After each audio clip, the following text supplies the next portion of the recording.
जय हिंद। महर्षि study group में आपका स्वागत है। मैं आरती सिंह आपका स्वागत करती हूँ। तो आज हम लोग पढ़ेंगे भारत की नदियों के बारे में। ठीक है, तो चलिए स्टार्ट करते हैं।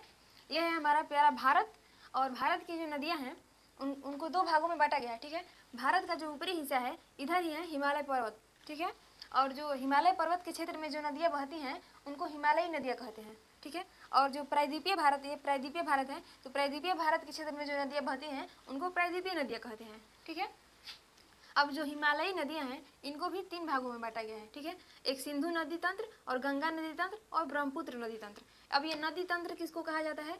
तो नदी तंत्र में एक मुख्य नदी होती है और उसमें बहुत सारी सहायक नदियां आकर मिलती हैं, तो उससे एक नदी तंत्र बनता है। ठीक है, और जो प्रायद्वीपीय नदियां हैं इनको भी दो भागों में बांटा गया है, एक अरब सागर में गिरने वाली नदी और दूसरा बंगाल की खाड़ी में गिरने वाली नदी। तो अरब सागर में जो नदियां गिरती हैं वो इधर की साइड में गिरती हैं, पश्चिम की तरफ में जो नदियां गिरती हैं वो अरब सागर में गिरती हैं, ये अरब सागर का एरिया है। और ये जो पूरब की ओर जो नदियाँ गिरती हैं वो बंगाल की खाड़ी में गिरती हैं। ठीक है, तो सबसे पहले देख लेते हैं ये सिंधु नदी और गंगा नदी और ब्रह्मपुत्र नदी के बारे में कि ये कहाँ से चलती है और कहाँ तक आती है। ठीक है, और नदी तंत्र, पूरा नदी तंत्र डिटेल में हम लोग बाद में पढ़ेंगे।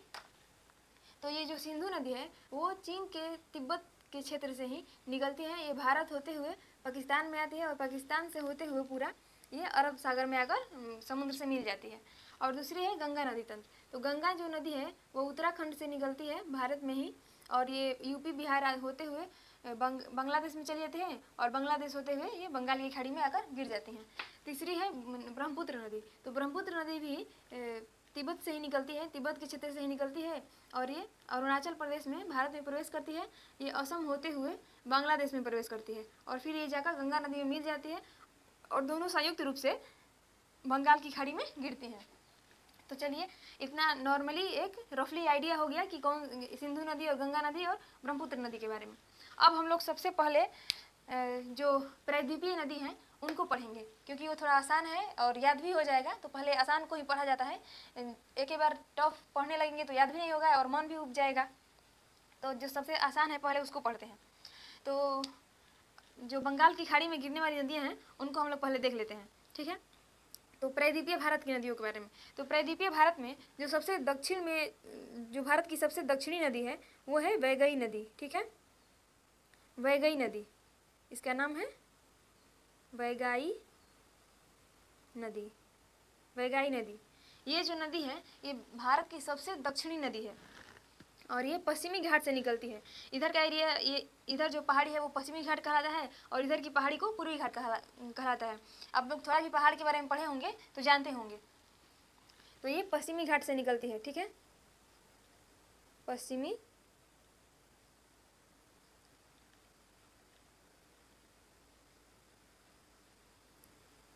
घाट से ये निकलती है। ठीक है, वैगाई नदी। इसके ऊपर जो नदी है वो है कावेरी नदी। ठीक है, कावेरी नदी। कावेरी नदी जो है ये है कावेरी नदी। कावेरी नदी, कावेरी नदी जो है वो कर्नाटक के ब्रह्मगिरी की पहाड़ी से निकलती है। ठीक है, ब्रह्मगिरी की पहाड़ियों से ये कावेरी नदी निकलती है। ठीक है, और क्वेश्चन आता है कि कावेरी नदी जल विवाद किन दो राज्यों के बीच में है? तो ये कर्नाटक तथा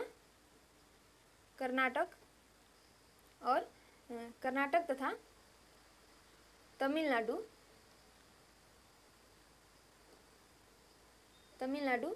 राज्य के बीच में, तमिलनाडु राज्य के बीच में है कावेरी जल विवाद। ठीक है, कावेरी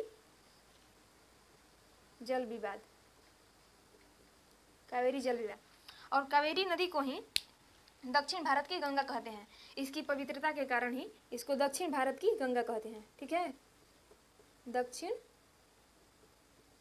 भारत की गंगा, दक्षिण भारत की गंगा कहते हैं कावेरी नदी को।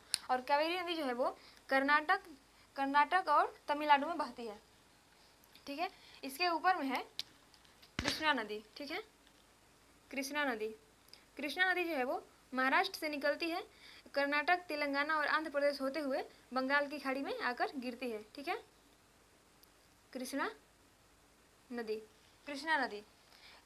जो है वो महाबलेश्वर से निकलती है। महाराष्ट्र में एक जगह है महाबलेश्वर। ठीक है, महाबलेश्वर, महाबलेश्वर से निकलती है और ये कर्नाटक, महाराष्ट्र, कर्नाटक, तेलंगाना और आंध्र प्रदेश होते हुए बंगाल की खाड़ी में आकर गिरती है। ठीक है, इसकी कुछ सहायक नदियां हैं जिनसे क्वेश्चन पूछे जाते हैं, तो चलिए उसको भी देख लेते हैं। तो सबसे पहले इसको मिटा देते हैं। महाबलेश्वर आप लोग लिख लीजिएगा कॉपी में कि ये महाबलेश्वर से निकलती है। इसकी जो सहायक नदी है वो पहली सहायक नदी है भीमा नदी। ठीक है, भीमा। इसको याद कैसे रखेंगे, तो जो भीम थे वो किसके साथ रहते थे, वो कृष्ण के साथ रहते थे। तो जो भीमा नदी है वो किसकी सहायक नदी है, कृष्णा की। और जो अर्जुन भी थे वो भी कृष्ण के साथ रहते थे, तो जो नागार्जुन सागर परियोजना है वो भी कृष्णा नदी पर ही है।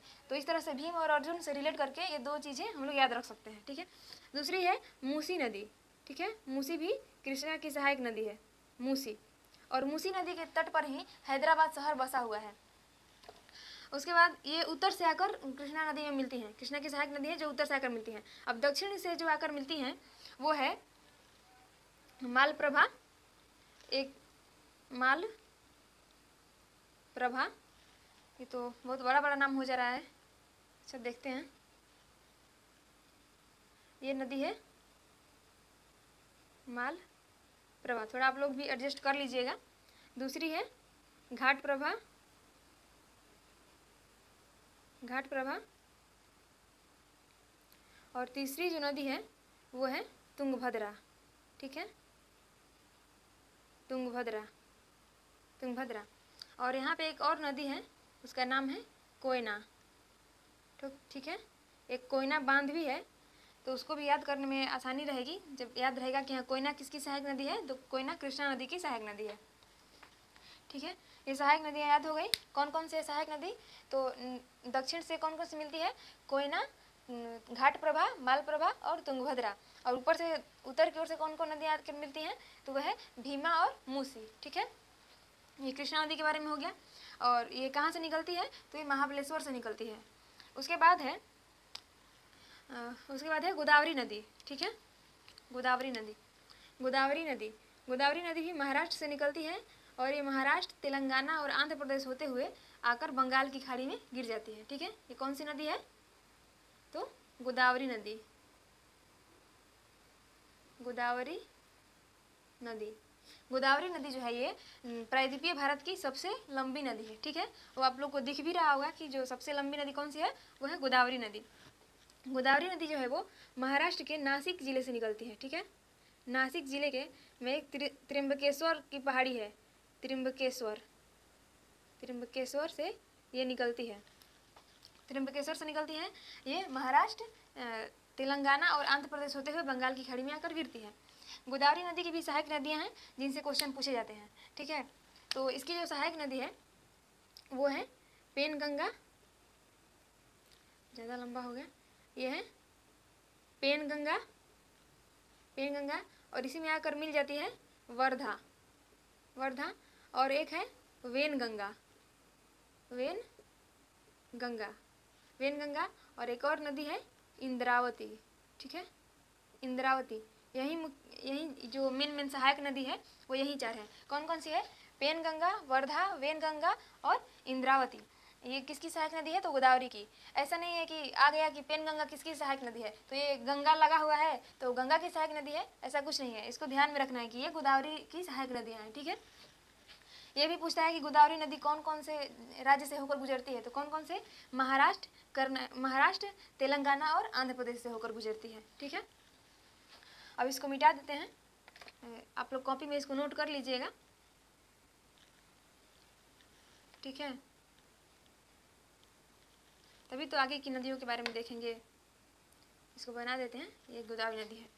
अब यहाँ पे है ये मध्य प्रदेश और छत्तीसगढ़ के बीच है, मध्य प्रदेश और छत्तीसगढ़ के बीच में है अमरकंटक की पहाड़ी। ठीक है, अमरकंटक, अमरकंटक की पहाड़ी है और अमरकंटक की पहाड़ी से ही ये महानदी निकलती है। ठीक है, महानदी,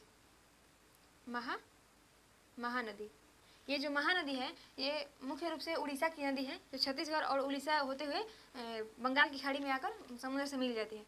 और महानदी पर ही जो एशिया का सबसे लंबा बांध है, हीराकुंड बांध, जो कि एशिया का सबसे लंबा बांध है। ठीक है, भारत का भी सबसे लंबा है और एशिया का भी। वो हीराकुंड बांध जो है वो महानदी पर ही स्थित है, ठीक है। और ये अमरकंटक की पहाड़ी है, यहीं से एक नदी उत्तर की ओर भी निकलती है जिसका नाम है सोन, ठीक है। यह है सोन नदी। सोन नदी ये गंगा में आकर पटना के समीप मिल जाती है, ठीक है। तो ये पूछता है कि अमरकंटक से कौन सी नदी आती है जो गंगा में मिलती है, तो कौन सी नदी है, सोन नदी। और अमरकंटक के पहाड़ी से ही इसी के समीप से एक नदी पूरब की ओर निकलती है, इसका नाम है नर्मदा नदी, ठीक है। नर्मदा, नर्मदा जो नदी है वो अमरकंटक की पहाड़ी से पूरब की ओर निकलती है और ये अरब सागर में आकर समुद्र में मिल जाती है, ठीक है। ये हो गया। अब देखते हैं अरब सागर में गिरने वाली नदियों के बारे में। तो सबसे पहले ये भी यहीं से शुरुआत करते हैं। यहाँ से एक और नदी निकलती है, पश्चिमी घाट से ही एक और नदी निकलती है, उसका नाम है पेरियार नदी, जो कि केरल की मुख्य नदी है, ठीक है। ये मुख्य रूप से ये केरल की सबसे लंबी नदी है, मुख्य रूप से ये केरल में ही बहती है। कौन सी नदी है, पेरियार नदी, ठीक है। पेरियार नदी, पेरियार नदी ये कहाँ, ये भी पश्चिमी घाट से ही निकलती है। ये पश्चिमी घाट की पहाड़ी है, ये सब पश्चिमी घाट की पहाड़ियाँ हैं। तो पश्चिमी घाट की पहाड़ियों से ही ये नदी भी, पेरियार नदी भी निकलती है। और जो इडुक्की परियोजना है वो पेरियार नदी पर ही स्थित है। ये आता है कि इडुक्की परियोजना कौन से राज्य में है, तो कौन से राज्य में है, जब पता रहेगा कि पेरियार जो नदी है वो केरल राज्य में बहती है और इडुक्की परियोजना जो है वो केरल पेरियार नदी पर है, तो कौन से राज्य में होगा वो, तो केरल राज्य में, ठीक है। ऐसे ही रिलेट कर करके सब कुछ पढ़ा जाता है ताकि एग्जाम में याद आए, ठीक है। उसके बाद है नर्मदा नदी। नर्मदा नदी जो है वो ये भ्रंश घाटी से बहने वाली एक नदी है। भ्रंश घाटी का मतलब होता है कि इसके दोनों तरफ बहुत ऊंचे ऊंचे पर्वत हैं। तो इसके ऊपर में जो पर्वत है, इसके ऊपर में जो पर्वत है, इस पर्वत का नाम है विंध्याचल पर्वत, ठीक है, विंध्याचल। और जो इसके नीचे से जो पर्वत, नीचे में जो पर्वत है, मतलब कि दक्षिण दिशा में, ये है सतपुड़ा पर्वत, ठीक है, सतपुड़ा पर्वत। और नर्मदा नदी जो है वो अरब सागर में गिरती है और सतपुड़ा पर्वत के नीचे से ही गुजरती है ताप्ती नदी, ठीक है, और ये भी अरब सागर में ही गिरती है। और ये जो नर्मदा और जो ताप्ती नदी है ये डेल्टा नहीं बनाती हैं बल्कि एस्चुरी बनाती हैं।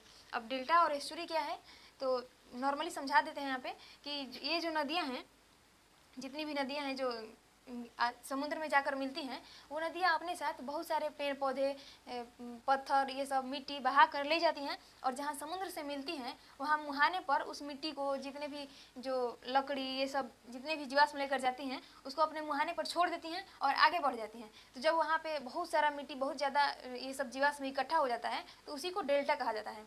लेकिन जो नदियाँ बहुत तेज़ी से आकर समुद्र में मिलती हैं वो अपने मुहाने पर ये सब इकट्ठा नहीं होने देती हैं, वहाँ पर बिल्कुल फ्रेश रहता है, तो उसको एस्चुरी कहा जाता है, ठीक है। यही होता है डेल्टा और एस्चुरी।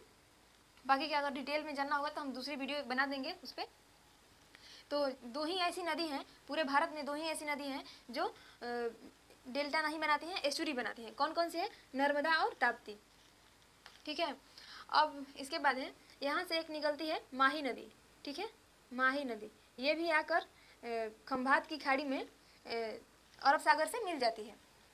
माही नदी जो है इसकी खास बात यह है कि ये जो कर्क रेखा है, जो भारत से कर्क रेखा गुजरता है, तो उसको दो बार काटती है। एक जाती है तब काटती है और फिर एक जब लौटती है तब काटती है। ये है माही नदी, ठीक है, यहाँ लिख देते हैं माही नदी, माही नदी, ठीक है। अब देखते हैं यहाँ पे है अरावली पर्वत, ठीक है, राजस्थान में यहाँ पे है अरावली पर्वत, ठीक है। कौन सा पर्वत है, अरावली। ये भारत का सबसे पुराना पर्वत है, पुराना, नया नहीं, नया तो हिमालय है। और अरावली पर्वत से ही, इसके अरावली पर्वत के दक्षिणी छोर से ही एक नदी निकलती है जिसका नाम है साबरमती, ठीक है। इस नदी का नाम है साबरमती। साबरमती जो नदी है ये बहुत प्रदूषित नदी है, सबसे प्रदूषित नदी ये है। ये यमुना नदी जो है वो तो प्रदूषित है ही, उससे भी ये साबरमती प्रदूषित नदी है, ठीक है। और साबरमती नदी जो है वो अरब सागर में आकर मिल जाती है। और इसी से एक नदी और निकलती है अरावली पर्वत से ही, जिसका नाम है लूनी नदी। लूनी नदी जो है वो कच्छ के रण में आकर लुप्त हो जाती है, ठीक है। ये है लूनी नदी। इसकी खास बात यह है कि ये कच्छ के रण में आकर लुप्त हो जाती है, ये किसी सागर से जाकर नहीं मिलती है। तो आता है कि लूनी नदी कौन से राज्य में जाकर लुप्त हो जाती है, तो कच्छ के रण गुजरात में जाकर ये लुप्त हो जाती है। ठीक है, तो ये सब बातें हम लोग इनके बारे में जान गए। अब अगली वीडियो में हम लोग हिमालयी नदियों के बारे में देखेंगे। इनको थोड़ा डिटेल में जानना होता है, इनसे डिटेल में क्वेश्चन पूछे जाते हैं, इसीलिए जो आसान था उसको सब पहले हम लोग देख लिए इस वीडियो में, उसके बाद अब इसको देखेंगे। ठीक है, इस वीडियो में इतना ही, मिलते हैं।